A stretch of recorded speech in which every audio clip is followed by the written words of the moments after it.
I am really passionate about taking care of unhoused folks. In the same way that I'm passionate about taking care of everybody, I think is really what's different about me. I think it's funny that you say you have a lot of feelings about homelessness, but my feelings on homelessness is that they're people too. And so I don't like to put this divide between housed people and unhoused people. Hello and welcome to Here in LA, Van Nuys edition. Today we talk to Antoinette Scully, who is looking to be the newest member of the LA City Council, good old CD6. The seat was vacated when Council President Nury Martinez resigned after a meeting she had with other members was secretly recorded and then leaked, exposing racist remarks. Antoinette wants to fill that seat.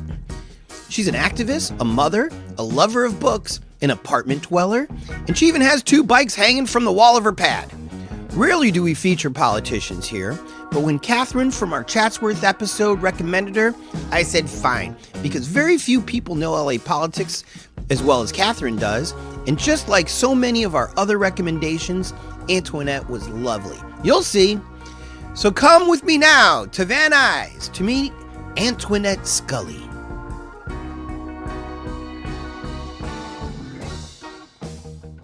Hey everybody, I am here with Antoinette Scully in Van Nuys. Hi, how's it going? Hey! We're in your apartment, which is fantastic. This is my ideal way to interview people in the comfort of their own home. Thank you. In a way because it's always nice to see people's houses. And everybody's different, and everybody's a reflection of what's in their house. I see a beautiful Black Lives Matter flag over here. What do you call this one? Is this the... This is a progress flag. Progress flag. Yes, so it takes the traditional rainbow flag, and I want to say this is from the early or like the mid 2000s. It takes the traditional rainbow flag, and then it adds a black stripe for Black people. It adds a brown stripe for brown people, and then it has a blue, pink, and white stripe to indicate trans people. I love it. I love it. Progress flag. Yes. See, a lot of people think that I do this podcast to teach the world. This is all about me. I learn every time that I do one of these episodes. I'm learning something.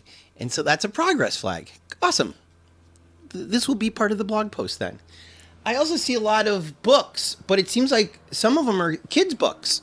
Yeah.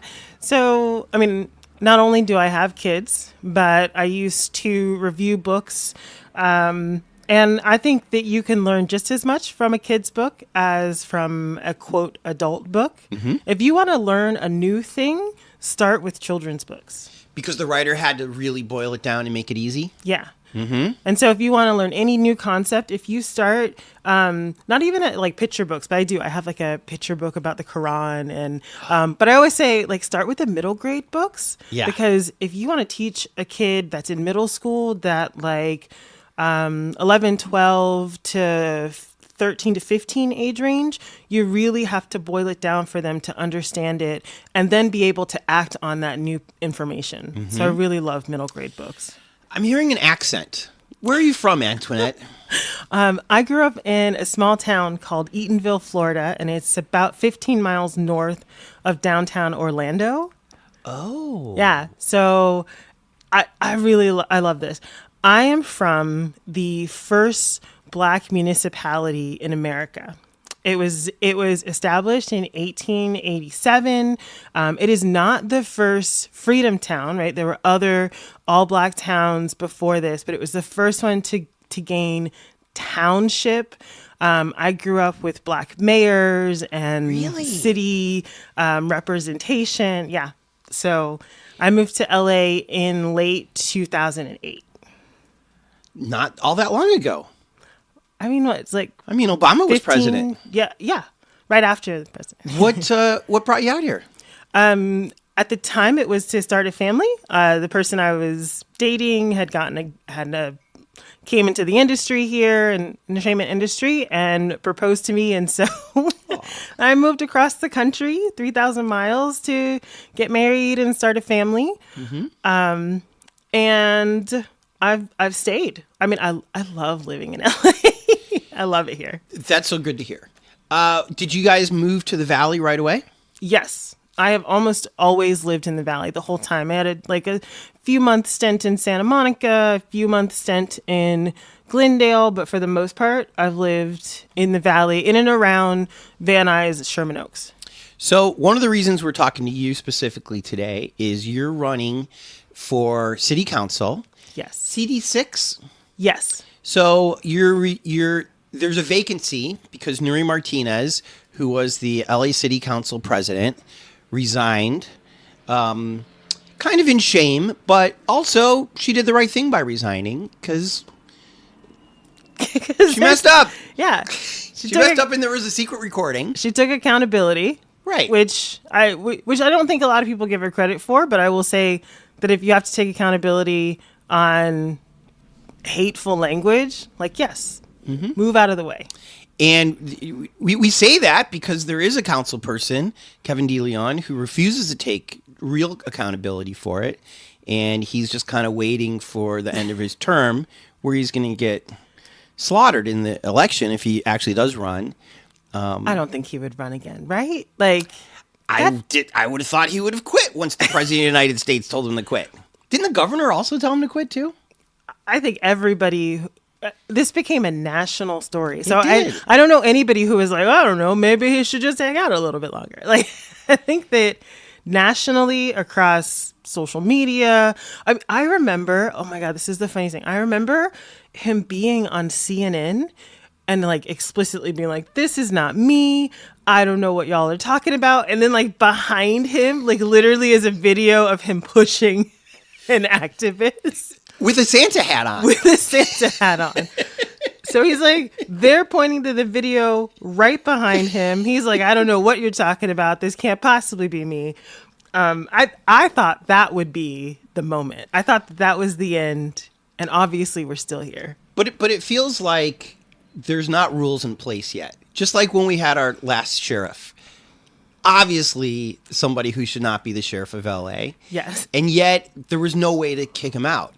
But over time, the supervisors figured out, okay, let's change the rules because who knew that we were going to have this kind of a man as sheriff? So we needed a way to hit a panic button. And there doesn't seem to be one for city council. Yeah. I mean, I think about it in this way is that the city is so compartmentalized, right? And I think at the start of that, it was, so that nobody holds too much power, right? We're all buddies. And so if you're in that office and I'm over there with the supervisors or I'm on the Metro board, right? We're all just going to work together and do it. And as our city has grown and as the hoarding of power has continued, people are like, well, I don't have to leave. I can keep this job. You can't get rid of me, right? We're so far away from the origins of why LA City was even enacted. And so we don't have any structure in place for it. Right. If you win this seat, will you try to put structure in there so that if... I would. Right. So that's a difference, right? I haven't been too explicit about it, but I don't see myself as a politician. And so for me, I'm an activist running for office. And so I don't want more power. A lot of the work that politicians do, right, is to keep the power they have or to hoard new power so they don't pick a definite side sometimes, or they kind of skirt around their real answers. And for me, I think it's really important to be authentic and genuine and to say that I'm not here to hoard power. I want this seat to give the power back to the people who were the constituents. Which sounds great. However, a city council person, I think, lords over 200,000 people. More, yeah. Even more than that. Yeah. And so there are some proposals out there. I mean, I don't know if they're official proposals, but to expand the city council from, is it 12 now? It's 15. 15. And then, yes, I think that would be I think that would be to 40. They wanted to, the proposal is 40 because then it's far more manageable and it's closer to Chicago and New York. Yeah. Where their council people they can actually specify. I mean, you can go. So CD6. From where to where does CD6 go? So CD6 encompasses all of Lake Balboa, parts of Van Nuys, a tiny sliver of North Hollywood, parts of Sun Valley, Arleta, Panorama City, North Hills. Okay. But what you find is that, so like Van Nuys, right, is split between two districts. Crazy. Sun Valley is split between two districts. Also crazy. And so you could have the same zip code as somebody and be in a completely different district. And the needs of each neighborhood are so different. The needs of what people want or even care about in Lake Balboa are so different than what people need or care about in Sun Valley because of the way that we've not taken care of constituents, right? So you'll talk to someone in Lake Balboa who's like, oh, I really wish we were doing more to keep the tree cover cut down, or that we could, make sure that the Sepulveda Basin doesn't get bulldozed. And then you'll have someone in Sun Valley who's like, we just have storm drains?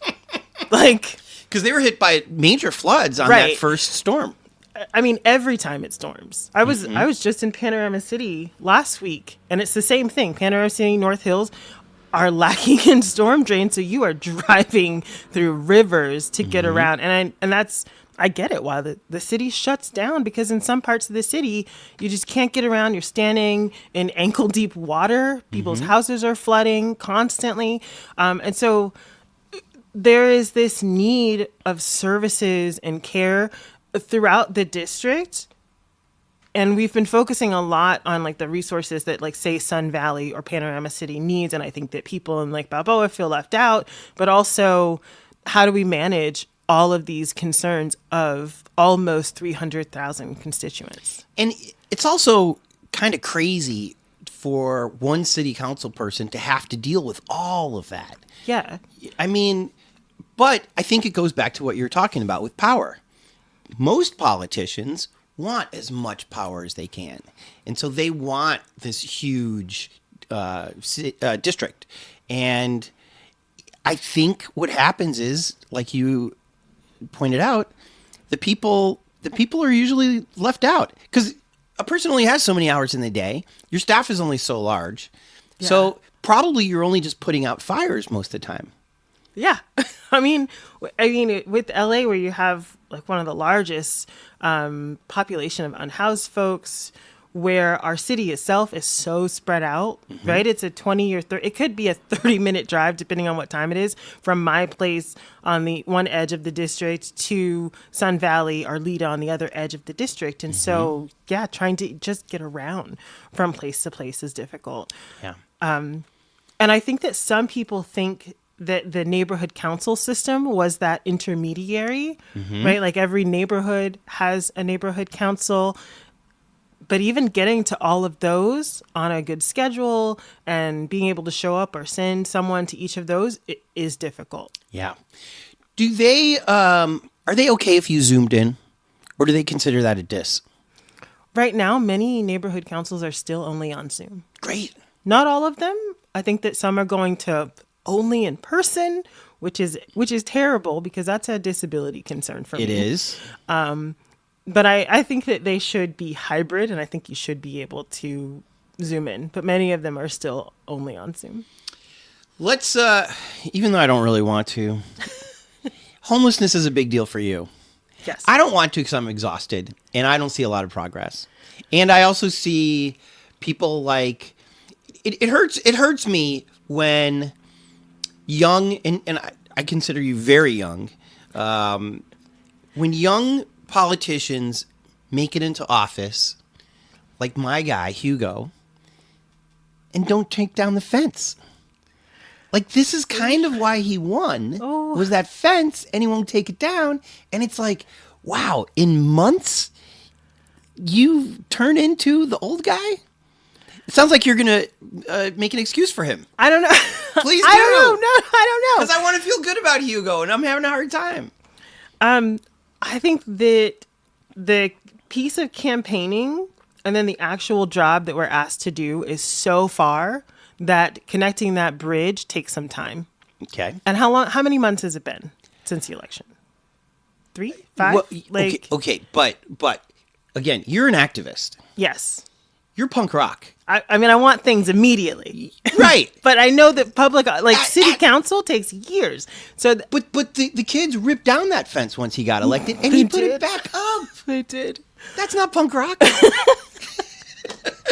Right? Yeah. Now, granted, he's got to now be a different person, like what I think you're saying. Candidate Hugo is different than city council person Hugo. Is that what you're saying? Yes. And you have to kind of be an adult. Well, I mean, so candidate Hugo and even like candidate Antoinette, right? Like there are certain people who are going to vote you in that are going to be like I'm down for you. We're doing it. I've been telling people this whole time, like I'm someone's particular type of candidate. Yes.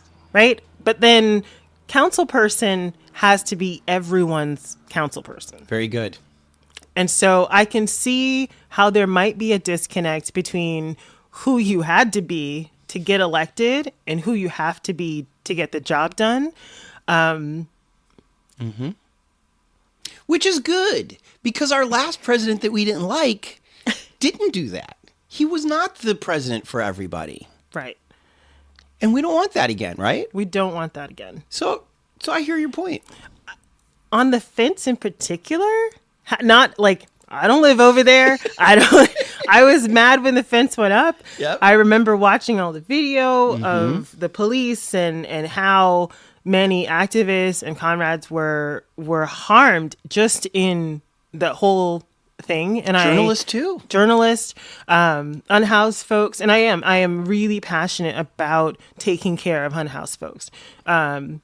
In the same way that I'm passionate about taking care of everybody, I think is really what's different about me. I think it's funny that you say you have a lot of feelings about homelessness, but my feelings on homelessness is that they're people too. Yes. And so I don't like to put this divide between housed people and unhoused people. Is really the difference. You truly are punk rock, and you're living up to that flag behind you. You are super inclusive, and that's great. We need more of that. And again, I think that comes from a younger generation. Are you millennial? I am. Yes. I'm 38. I think that comes from the millennials. Well, I mean, The verbiage, all of that stuff. So I graduated from college in '08, like right as the recession was happening. And then they were like, go back to college and get a master's degree. So I did that. And then the job still didn't come. The wages were still stagnant. I have 2 kids now. And so I'm of the generation where they were like, you have to do everything right. Like here are all the steps to doing the right things. Go to the good schools, start a family. You'll be able to buy, like, I'm never going to be able to buy a house. So it's just like all of these things that were put in place didn't actually pan out for people like me. And I look at it as in like, I'm here in the same reality as a whole bunch of people who also didn't make it, right? So for me, the idea that somehow we're separated, that we should be separated by class and race is ridiculous. And so I try to, as often as I can, remind people that there really doesn't need to be the separation, and the separation is the way that the privileged rich class keeps us from getting what we deserve or just being treated like people. Like you just look other people in the eye sometimes. I don't know.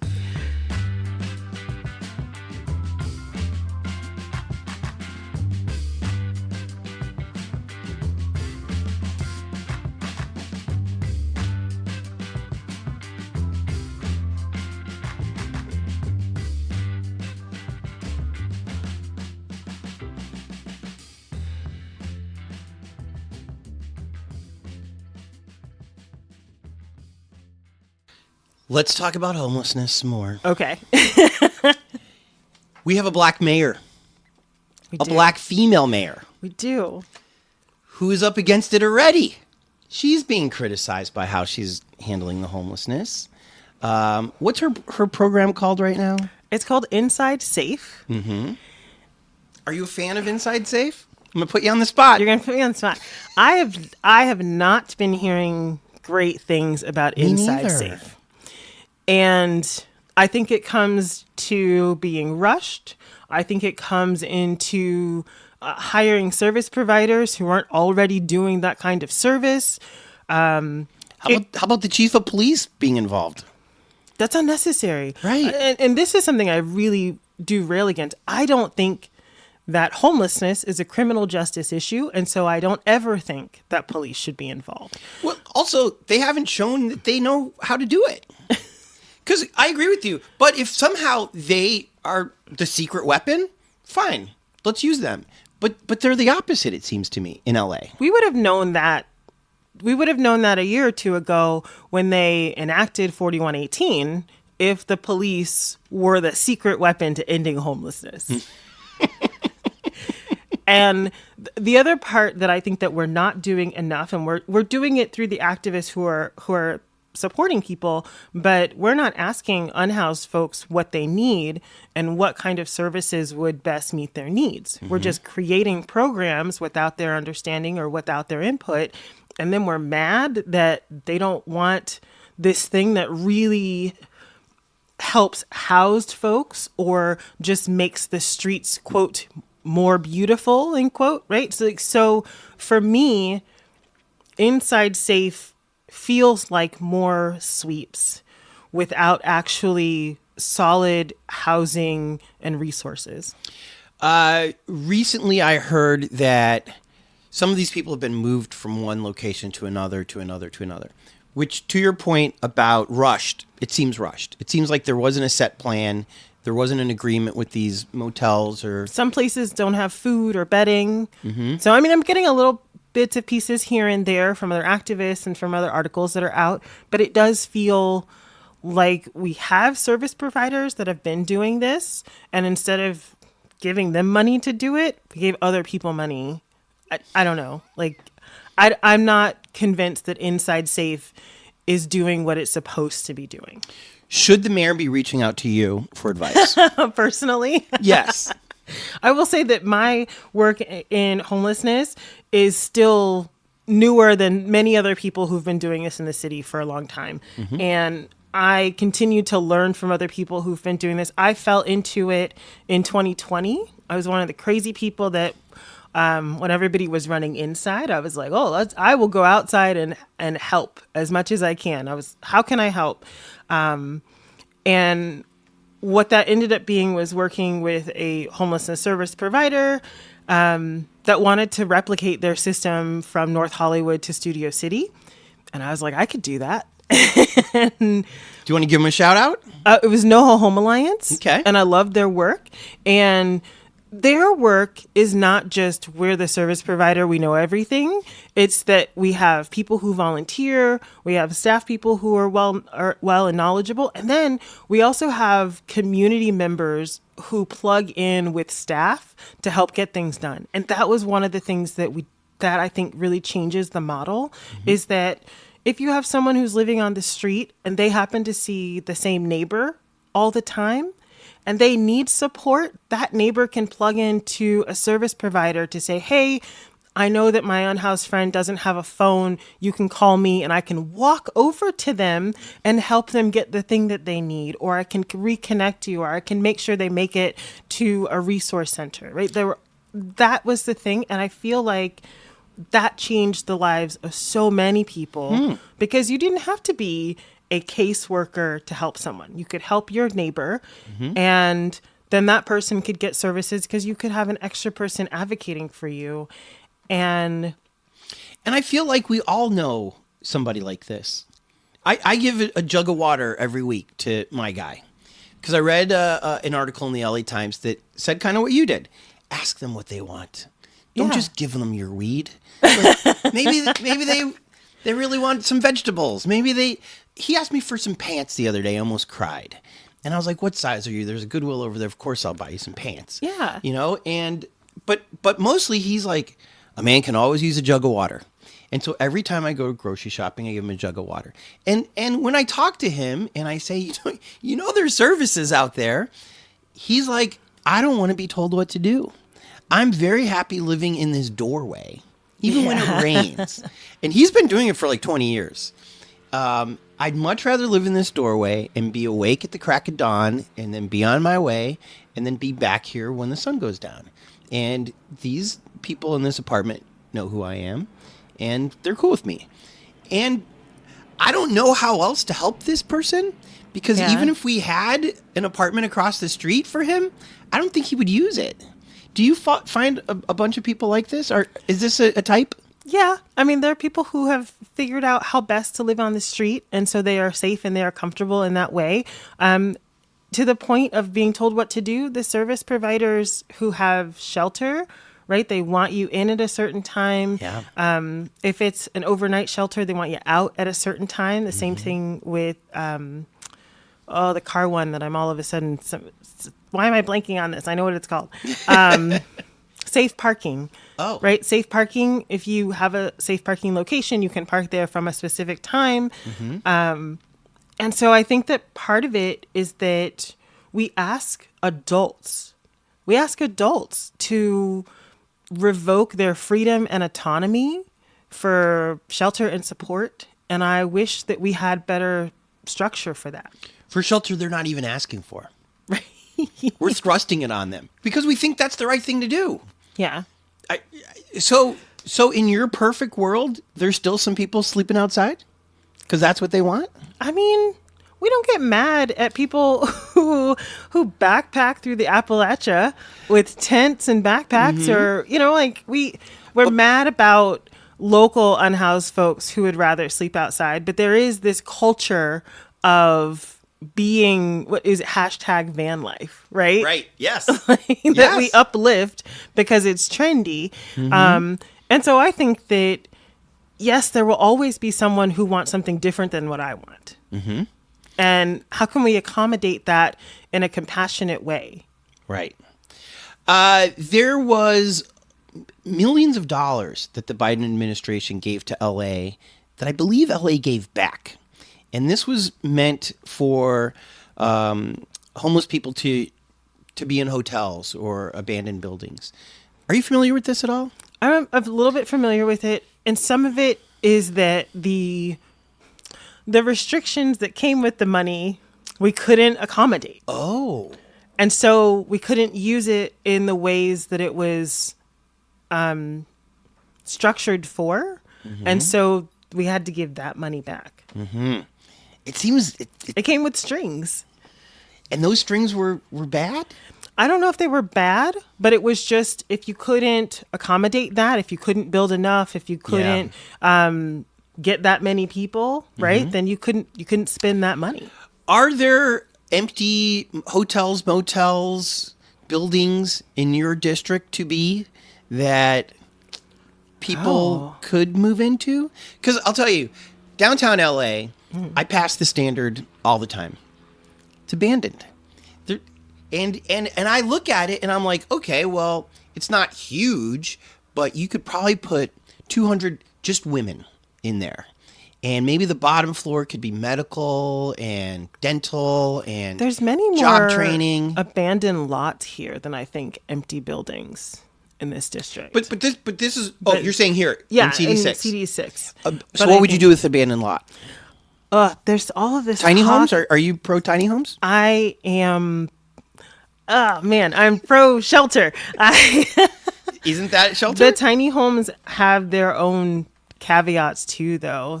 I mean, we call them tiny homes, but many of them you don't get like a key to it yourself. You have to be let in and out of it. You do? It doesn't come with running water.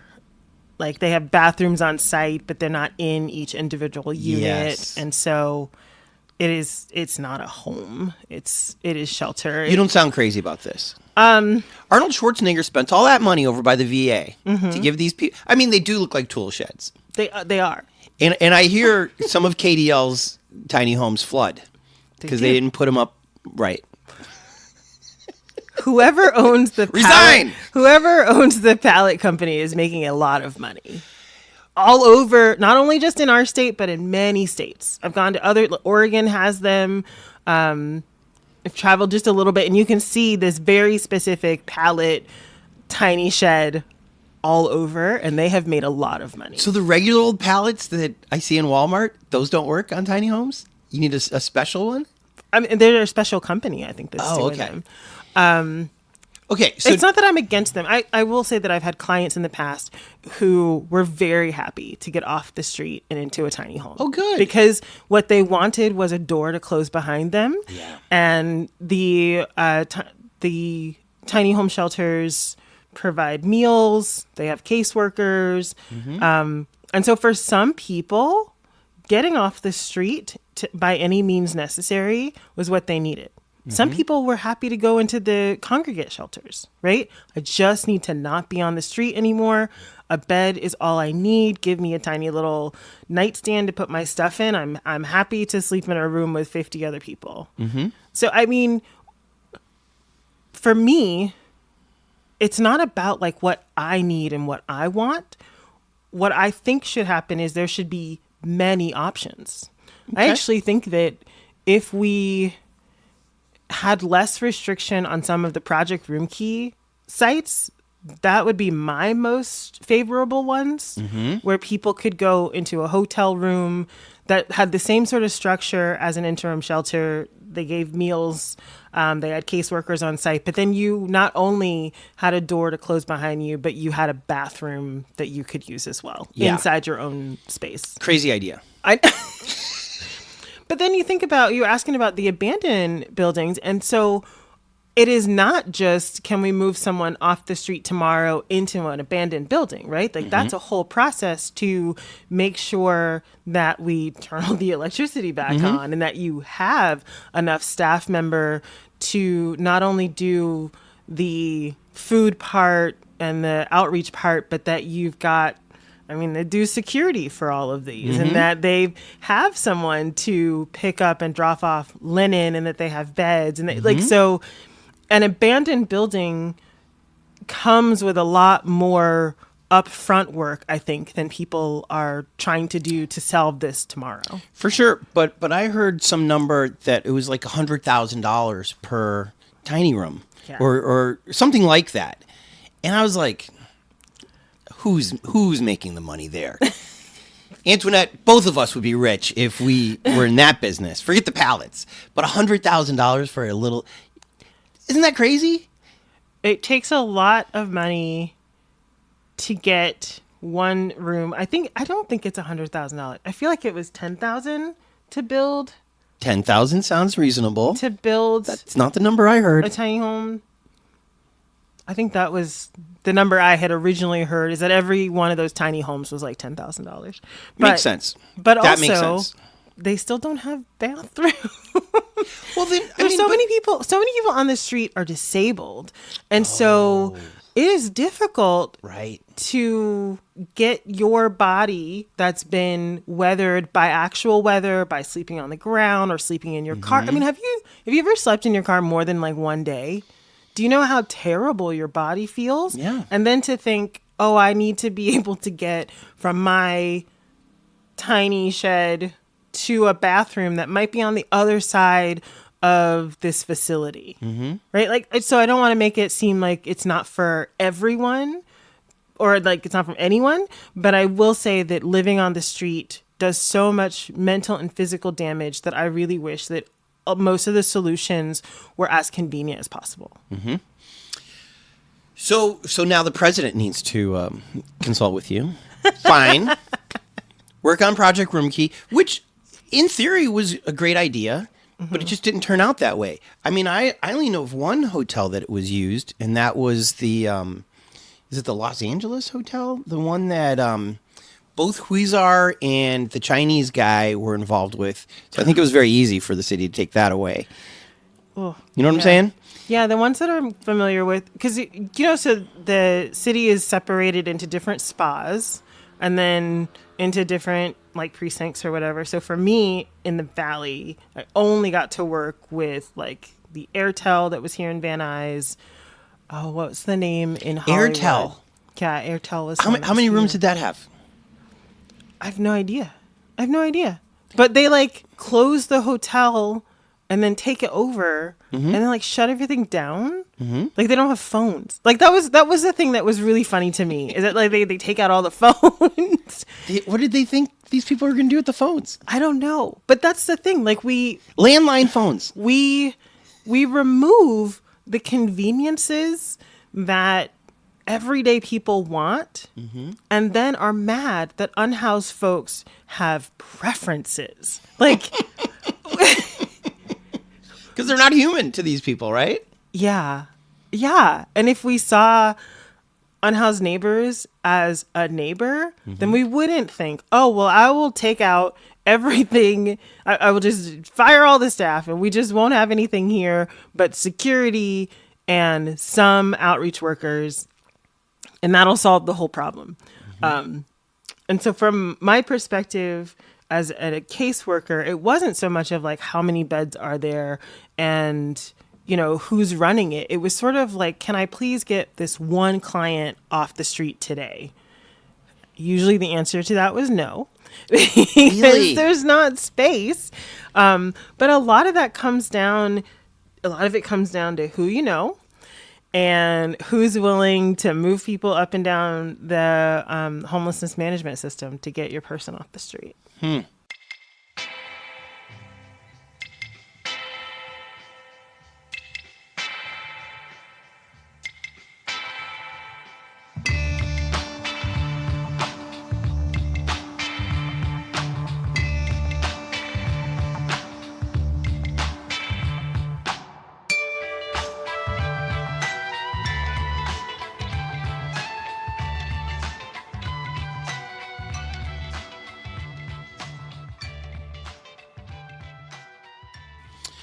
Okay, let's wrap up all of this with, if you got elected for CD6, I feel like you would be a very different council person than Nuri. Yes. What would you say is the biggest difference that you would make compared to her? From what I'm seeing and what I'm learning about other people's thoughts about Nuri, not even just my own, but what other people have got feelings about, I really do think that for me, it's not about power. My understanding and what I've seen with Nuri and what she cared about and how she wanted things done was to make sure that she could shut everybody else out of the power structure and build her legacy, which continued the legacy of the people before her. And, you know, she's probably got people whose legacies she wanted to continue herself. And for me, coming in, it is not about that. I think people forget, too, this appointment, like this winning city council, would just be 2 years, right? So it is not an average 6-year appointment. It is not the ability to restructure everything that you could. It is to fix this mess. Because you're finishing her term. I'm finishing her term. Yeah. So it's 2 years, and then somebody else, or maybe even there'll be a whole nother election for 2024. And so for me coming in, my biggest goal is to provide that culture of care and compassion. Do you think that because this is an abbreviated term, that's the reason why a lot of these groups haven't put their seal of approval on you or anybody else? Yes. And also, I think what I keep being told, which is hilarious to me, is that people don't know me. But it's not that I'm anonymous. It's not that you can't Google me and see the work I've done in the past 10 years. And I think with like all LA politics, people want to know how they'll be able to interact with you and whether you'll stay true to your message. Well, let me ask you about two different groups. Here I say I'm going to wrap up, and of course I don't. And we're really wrapping up with politics. We're going to talk about Van Nuys in a minute. Okay. There's the DSA, and there's the People's City Council.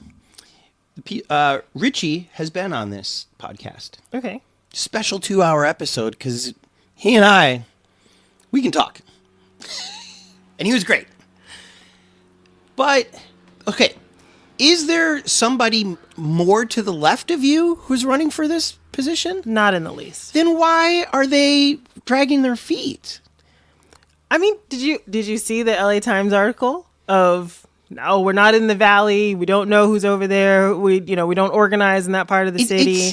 It seemed like not them saying these things. They don't care. People's city council is punk rock. That's why I like them. They don't give a crap, right? Right. And they were way against Nuri. So does that mean they only care about the valley when they're against something? I mean, leftists are a strange bunch, right? We will dismantle our own systems to make sure that the people we don't want in office get in office. True. I think that some of it really is not wanting to bogart something, but I really think that they missed the opportunity to organize during this time period by deciding to stay out of it. And I will say, what I expected to happen as someone who's been following politics and the organizing for a little bit is I expected to be like, hey, I'm going to raise my hand as this radical abolitionist leftist. The rest of y'all are going to get behind me and make sure that we accomplish this task together. And I was dumbstruck. I was heartbroken. I was like sad to find out that, hey, I'm not the one they want. Right. And it could be anything. I think some of it's racism. No. I mean, no. I think some of it's patriarchy. I mean, right. What could it be? What could be different about me than any other leftist person that's run for office as an abolitionist or as a radical in the past? I don't know.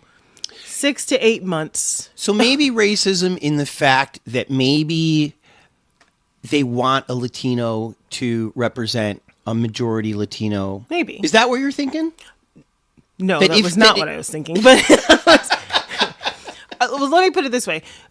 As a Black woman, it is hard to determine whether anything around me is racism or something else. Yes. And so looking at the way that things are playing out, and it's not that I want to call people out or anything, but like looking at what's going on and people who are stepping back and who are deciding not to organize with and around me, how can I tell the difference? Well, also, if you're a political activist group, get out there. Make a choice. What is their fear? Well, okay. Let's get back to DSA. Okay. It seems like they do have a lot of fear.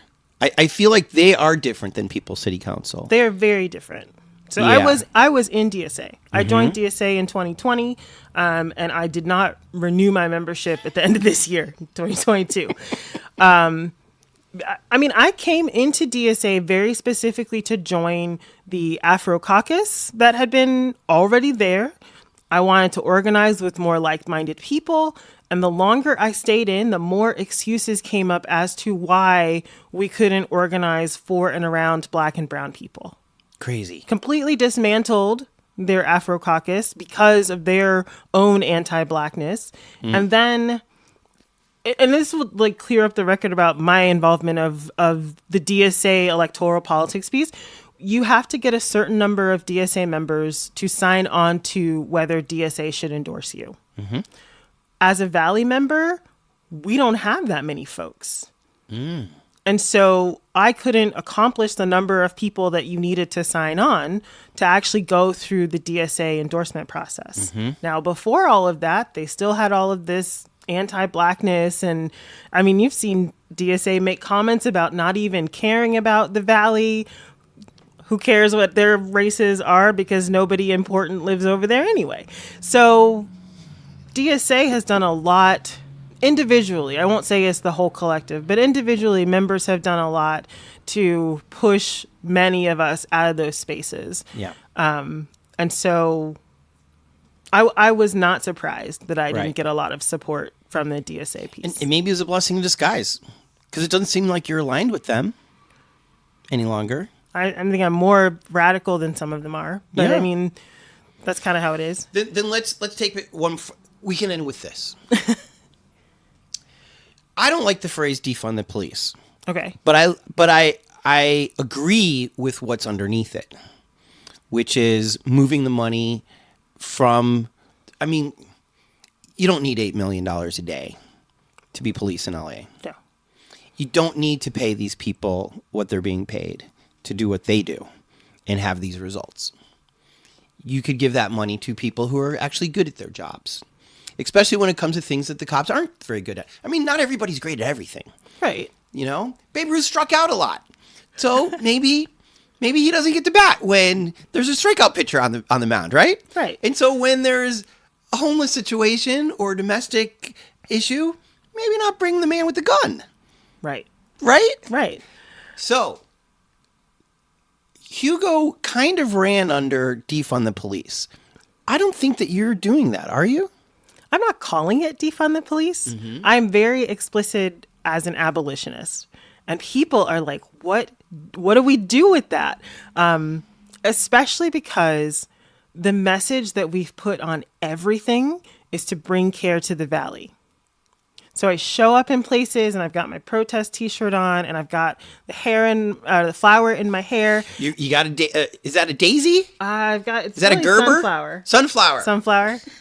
I mean, I love sunflowers, very all over cute. the things. And so people didn't know how to reconcile abolition, which is taking money from police and getting rid of police force, and then putting that money into services and resources. Right. And so that's the conversation that I've been having. I don't say defund the police. I don't say any of the other phrases that we used to acknowledge the police. I don't know what kind of PG or I don't know what kind of rating you've got on your thing, right? Fuck like it. Say whatever you want. So I mean, so here's part of it, right? Like I don't go around going defund the police or fuck the police or fuck 12. Like that's not the language I use because for me, it's actually less about what the police are doing and more about building up the structures that will support all of us.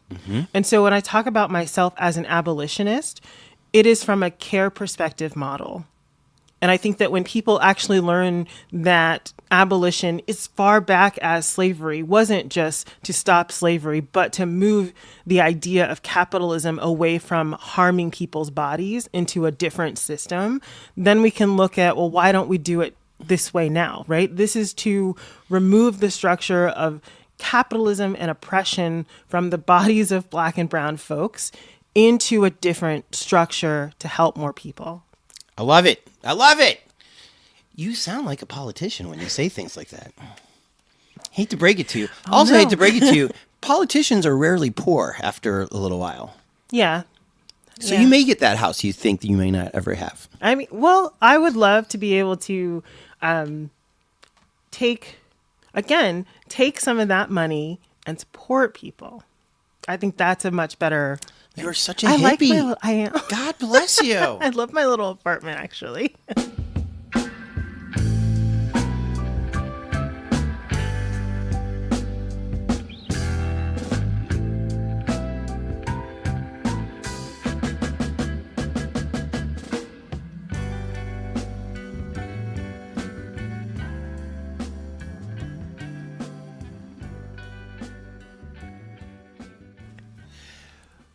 Let's move over to Van Nuys.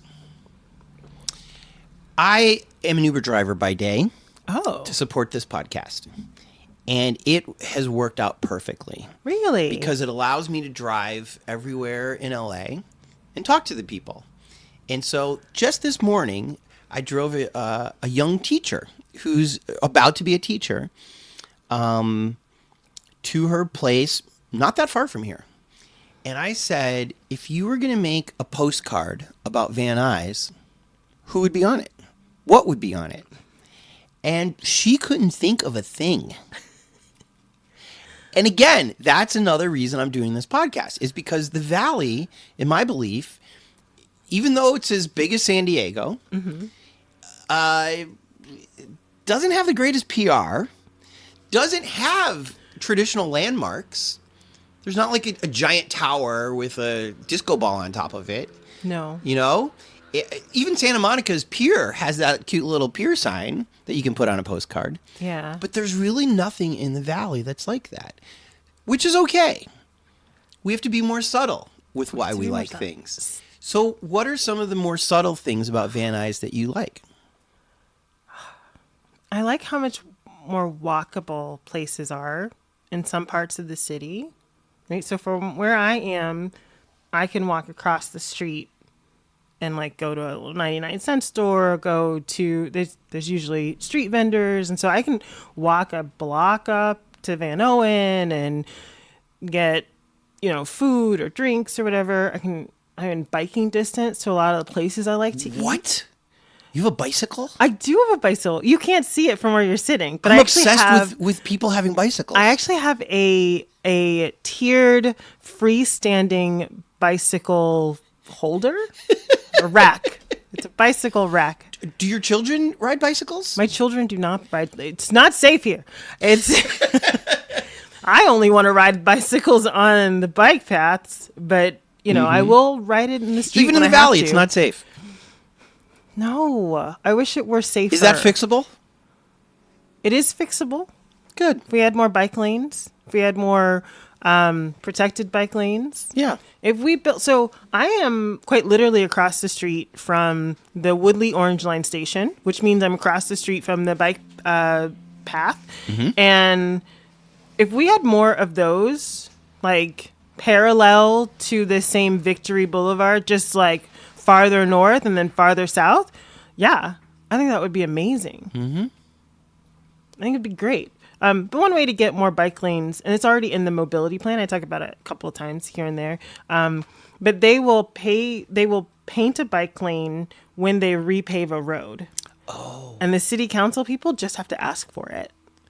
So you have to be aware of it first to know to ask for it. Yeah. Okay. Yeah, but it's the city has a whole mobility plan to upgrade their transit and their bike lanes. Mm-hmm. And most of the time it doesn't get done because people don't ask for it. Weird. Yeah. Nuri never asked for it? I mean, Nuri didn't ask for a lot of things. We're burying her. I know. Which is fine. This is what happens. She didn't want it. She wanted other things. And you're right about power. She became the city council president. What does that mean? You wanted the power. Yeah. The current guy pretends that he didn't want to be the president either. He didn't say no. Right? Yeah.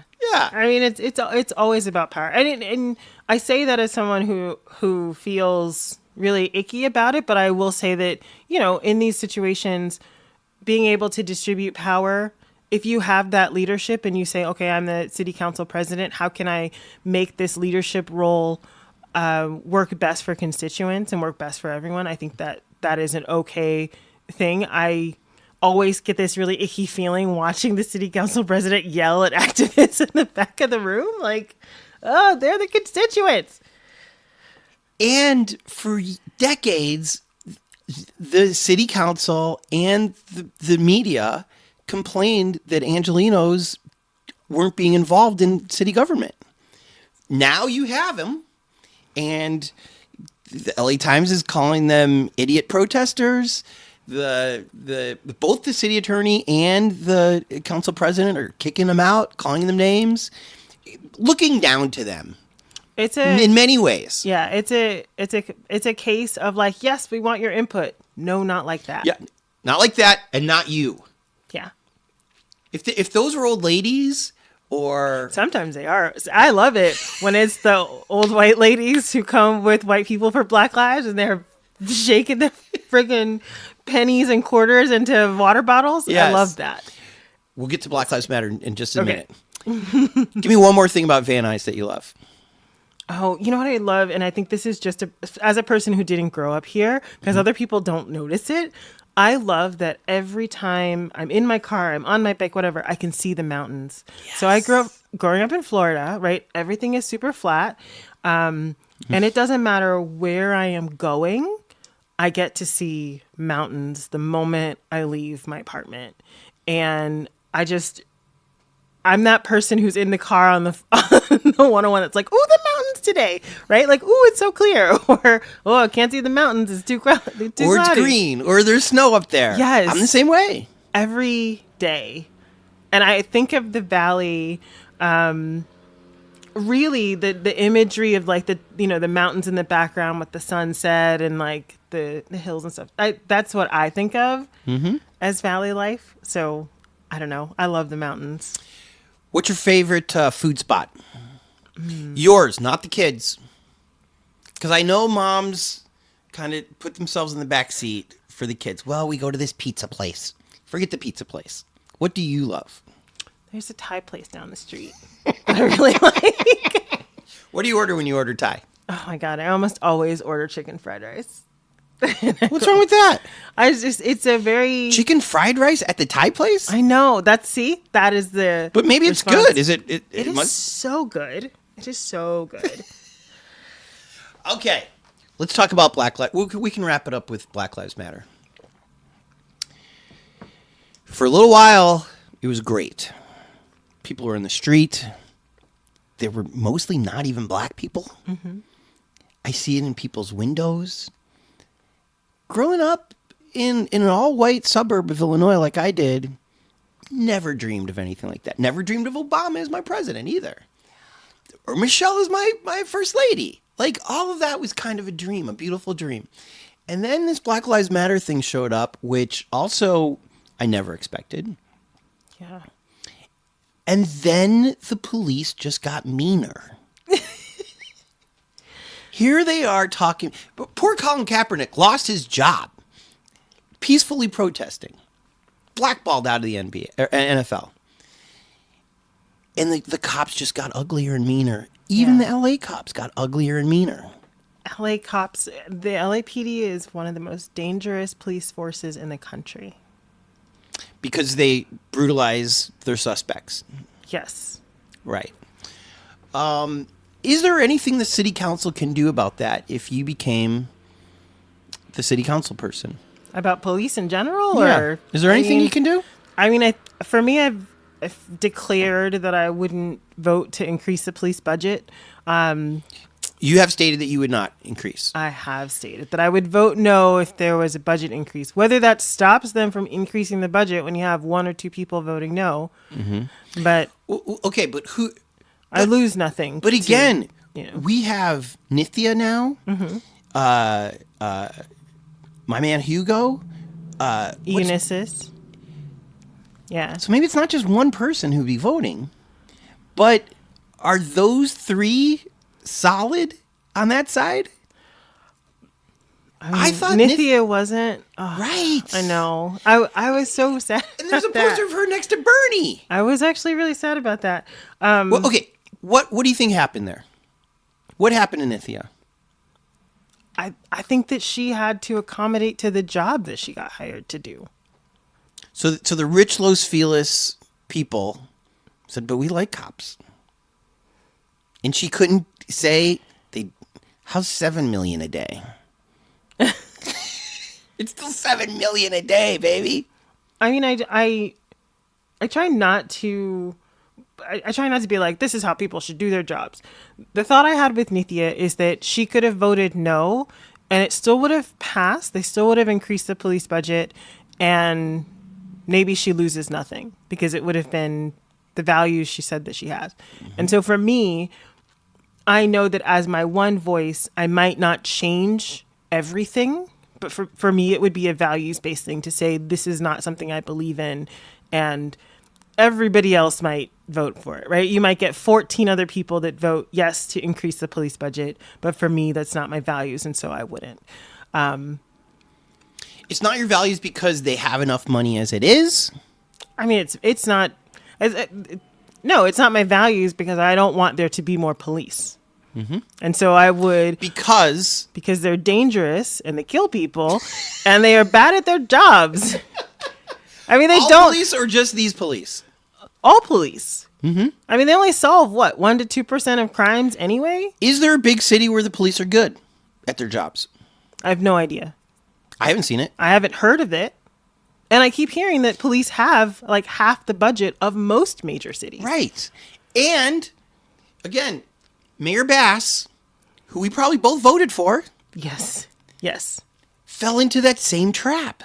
Do you think that it's a quicksand for politicians? It's first of all, I think it's very easy to just rubber stamp the police, and I think it's lazy if I'm to judge it. I mean, I think it's really easy because it's how we do business. And I think that one of the things that we kind of think about, I mean, like LA is one of the largest cities, if not the largest city, right? But we don't have to do a thing because cities do it. Mm-hmm. So and this kind of goes back to like the abolitionist principle of like, you can do the community thing that works best for you, and then you can let another community do whatever works best for them. Yeah. So yes, I would say to dismantle the police in Los Angeles specifically. If there's some city in the middle of nowhere that like their police are only helping grandmas cross the street, right? Like, fine. You keep paying them whatever they're making. Mayberry and Springfield. Right? Fine. But like Chief Wiggins, you keep doing your thing. But for LA specifically, like our police force is dangerous and is used in a way to get people in trouble simply because that's what they have, right? Mm-hmm. People call the police. I was telling someone about this yesterday. People call the police when they're inconvenienced and they are frustrated. Mm-hmm. Right? Oh, I know the police will come with the gun and they will listen to you, even though I personally could just say, please stop that.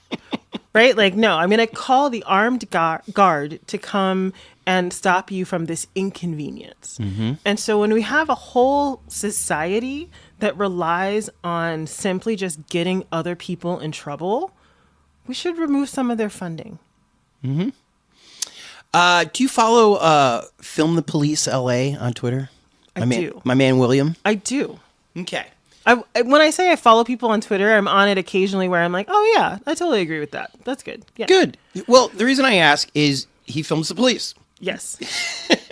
And it seems to, and obviously he can't be at every stop, but he's at a lot of stops and he films it. There seems to still be an issue with handcuffing young black suspects in Hollywood. And sadly, we only have one William. But I would imagine if there was another William on Victory over here, it would probably look similar. I told a white woman yesterday that we need more white women cop watching. There you go. That's what we need. Why? Because white women, police. Karens. Karen. You want Karens out there? I don't want Karens. I don't want them to escalate. You don't want them to call the police on the police? I want them to be able to stand there with their phone out. Yeah. And occasionally like ask, why are you arresting this person? Why are you standing there? Right. I want a calm and collected white woman somewhere between the ages of 35 and 50 to stand and watch the police. Be it in her reading glasses and like her sun hat. Like I want there to be a police officer who's like, I'm sorry, ma'am, I can't talk to you right now. Who's just like frustrated, but enough to say, okay, I don't actually have a reason to stop this person. This woman is filming me. She's going to put it on the internet, right? Like, I think that will do so much more good. An army of Karens. Yes.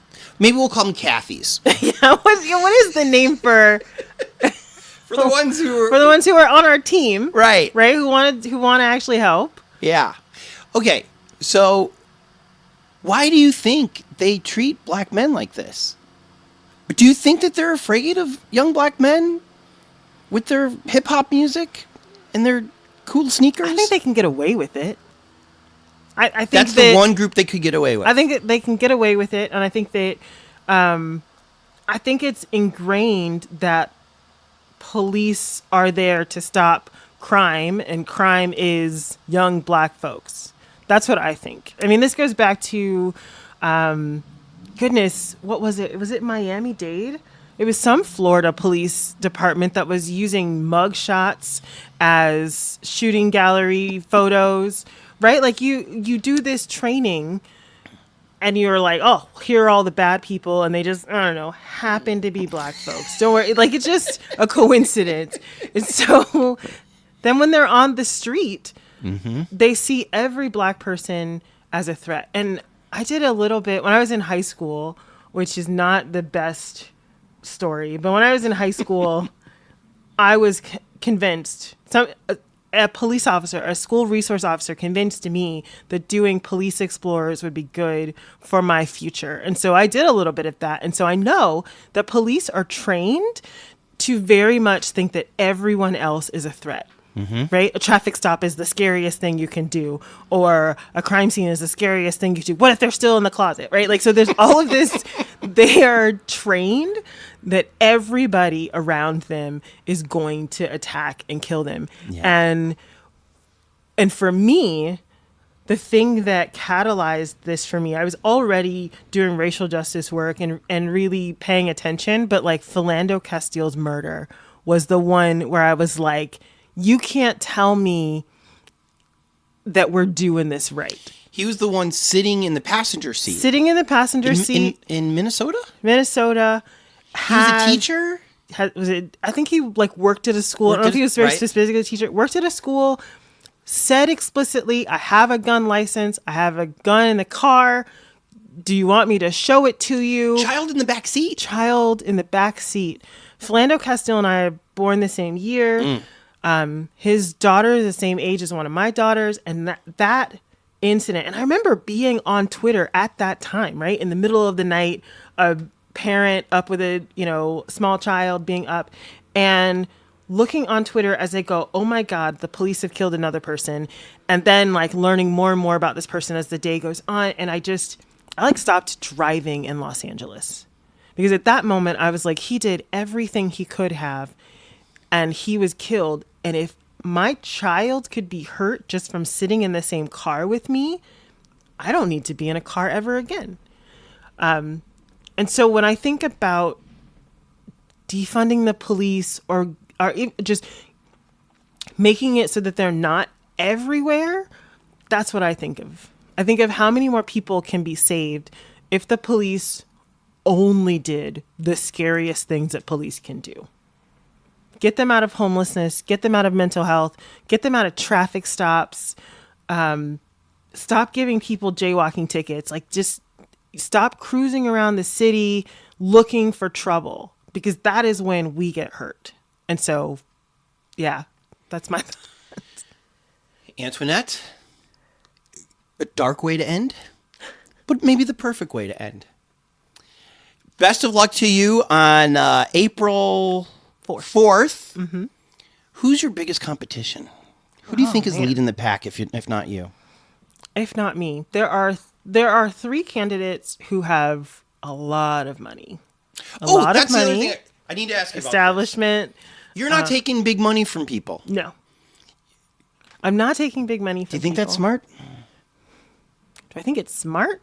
I think that... Did Obama take big money? Again, it's a values thing. Well, so if you take big money... Yep. Then you have to be beholden to that person or that corporation, that organization when you're in office. Yep. And if you're asking why the Public Safety Committee is going to vote on a police robot dog when everybody who called said no, it's because they took money from the police. Every single person said no.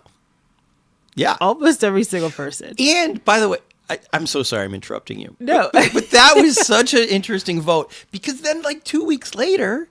Up in Lincoln Heights, there was that man in a carport, and they bring out two existing robots that they have. One of them that sprays gas on the guy. He just happens to die. Did he shoot himself? I don't know. Maybe.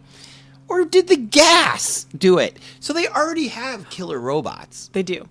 So, and drones everywhere, and the largest helicopter fleet, and so.